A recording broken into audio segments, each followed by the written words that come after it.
We have arrived at the Goodwill bins, diving into that deep blue plastic sea to see what treasures we can find.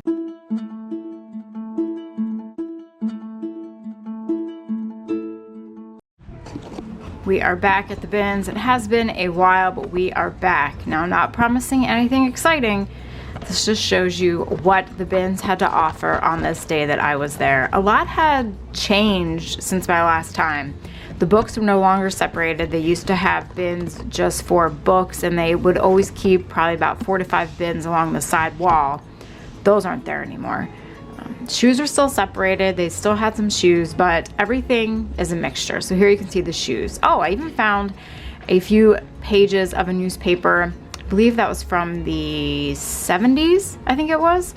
But yes, so shoes are all clumped together. They actually rubber banded the pairs, which were nice. Everything at this Goodwill is $1.89 per pound. That includes if you find a microwave, if you find a suitcase, which there were a lot of. Shoes used to be set at a particular price, but now they also are weighed as well. I'm assuming that these bins were old because no one was looking through them. And there are a decent number of clothing and shoe resellers here, so they would have went through and found the good ones. This section is loaded with, you can see, Goodwill cast-offs. This Goodwill bins location has items that did not sell at the Goodwill, but they also have items that have not been sorted, so you never know what you might find. I did come across this Jim Shore Angel, but she is a little bit half a wing and she's broken. And I found a can of corn. I guess Goodwill can sell everything. This was full. A full can of corn, $1.89 a pound. These were cute. Lily and Vernon, who remembers them? These would have been nice for a person's Christmas setup. $1.89 per pound. Not sure what those would have cost. So this gives you a little view of what it's like when new bins come out. These were clothing bins. Sometimes they let you stand by the bins. Other times you have to go on the other side of the wall. Now you just have to wait, and then when they say go, you go. Now many people ask why I don't wear a chest mount here, because the one hand digging drives them nuts. Well, here is the answer that you've all been waiting for.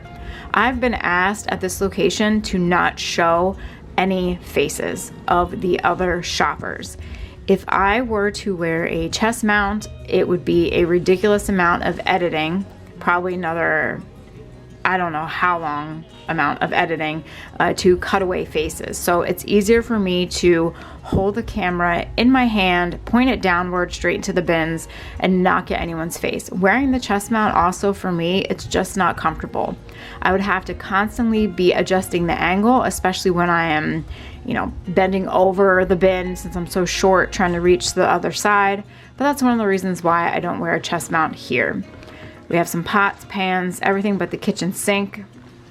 This was a bit heavy, so I wanted to see what it was. We have some exercise equipment, springs, some other kind of miscellaneous tools. You even have some curtains. There's a walker, our president's hammers. If I had a hammer, well, you can buy one here for $1.89 a pound. This was a new bin. It obviously had not been out to the Goodwill, at least some of them, because none of these had a price tag on it. So those are the bins that everyone really, really loves to dig through, because it is like a treasure hunt. You have no idea what you might find. I think this was a mixture. We have a boo bucket. This is a newer boo bucket. It's not the older one. We have some toys, again, pots and pans, just a mix and menagerie of things, and more hammers and kidney beans. Those were not real though, those were play food. So I looked through this. I actually found one fun item. Stay tuned for that in my little recap. But you got to keep digging, look through, see what you can find. Many interesting small pieces fall to the bottom, and that's what a lot of some people focus on. They go back around and they look at the pieces that are all the way at the bottom. Some even find really nice jewelry. I did not, but you got to keep looking and digging and seeing what you might find. Now, it might look like I'm just a bit, scavenging, throwing things here and there. I'm trying to move them as gently as I possibly can. When new bins come out, it is like a rat race, and you got to be in there moving things, trying to find that best treasure that you can find.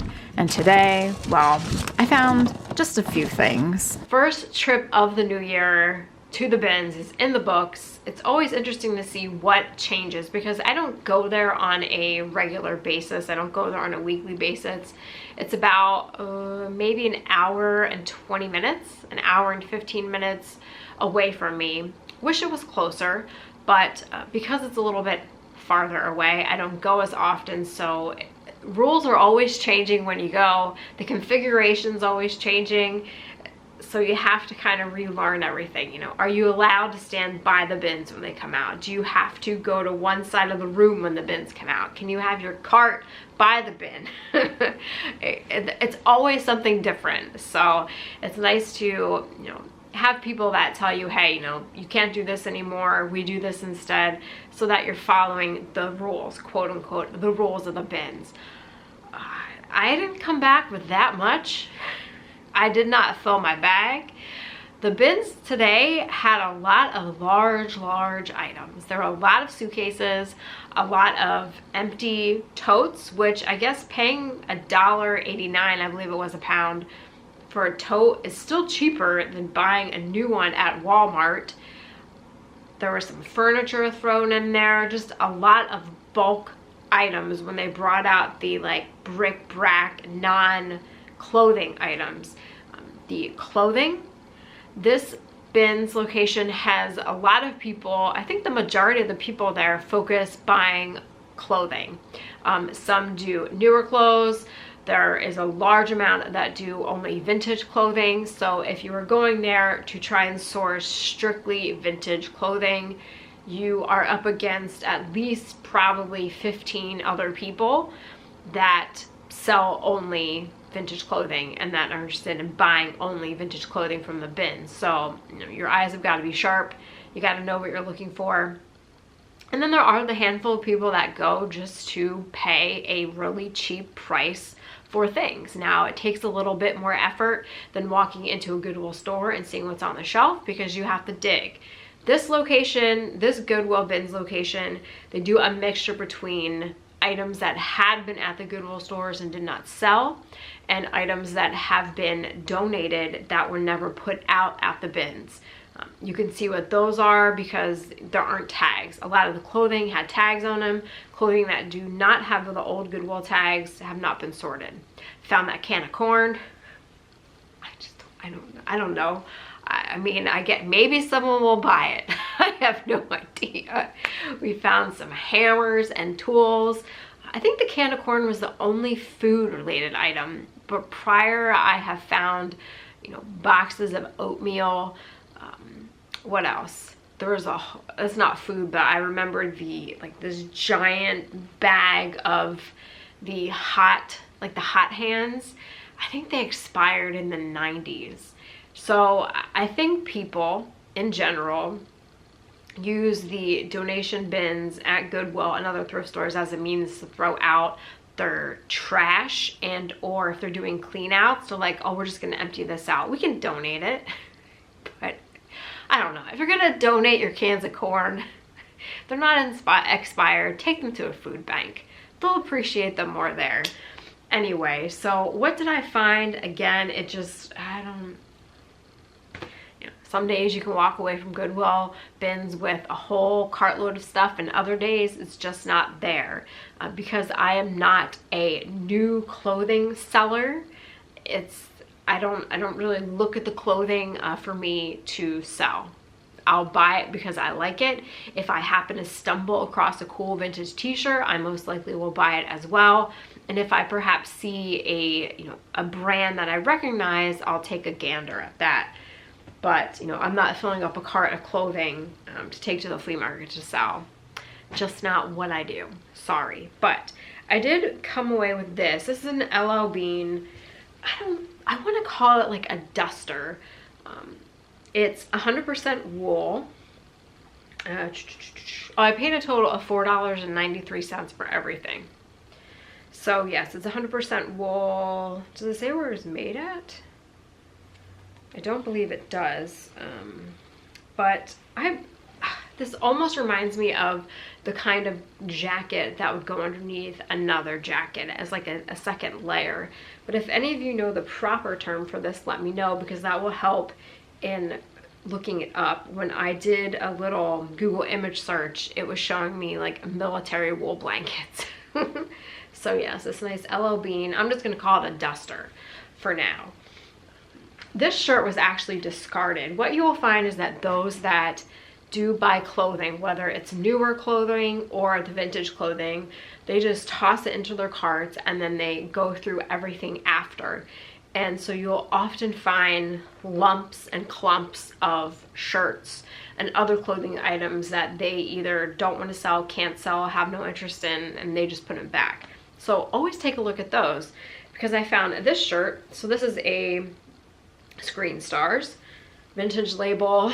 It's the, oh my gosh, this name, my brain is blocking out what this is. The Ringer tee, Ringer style. I don't know it, but my brain does not remember it. It's been a long day.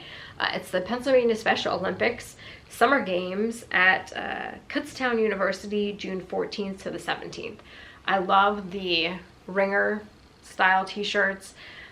I just really like wearing them. I like their fit. I like the look of them.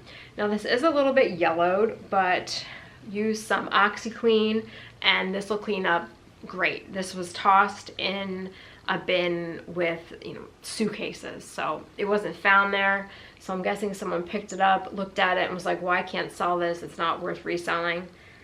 So I'll clean it up, add it to my Ringer tee collection.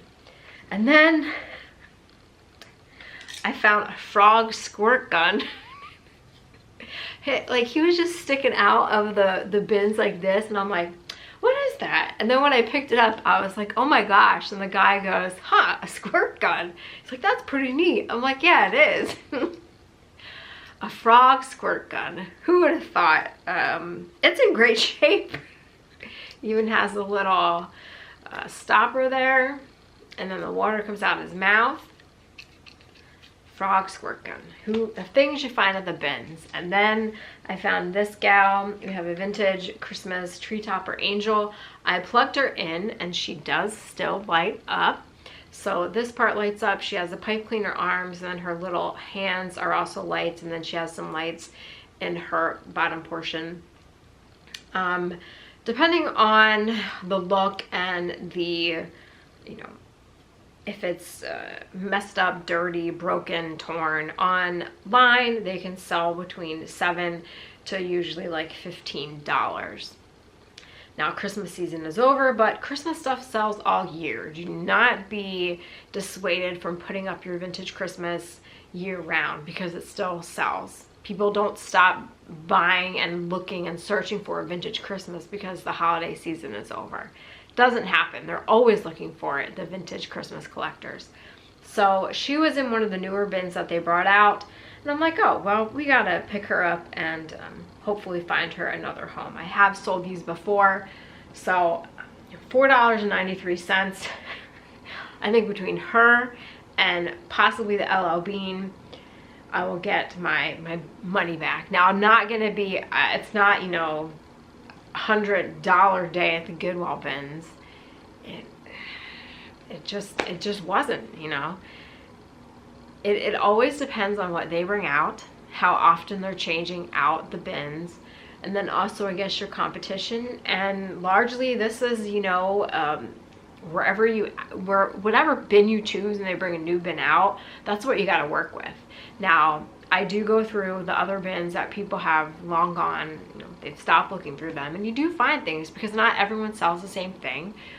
People have different areas of expertise, and so you might find something that you could sell that someone else couldn't, and vice versa.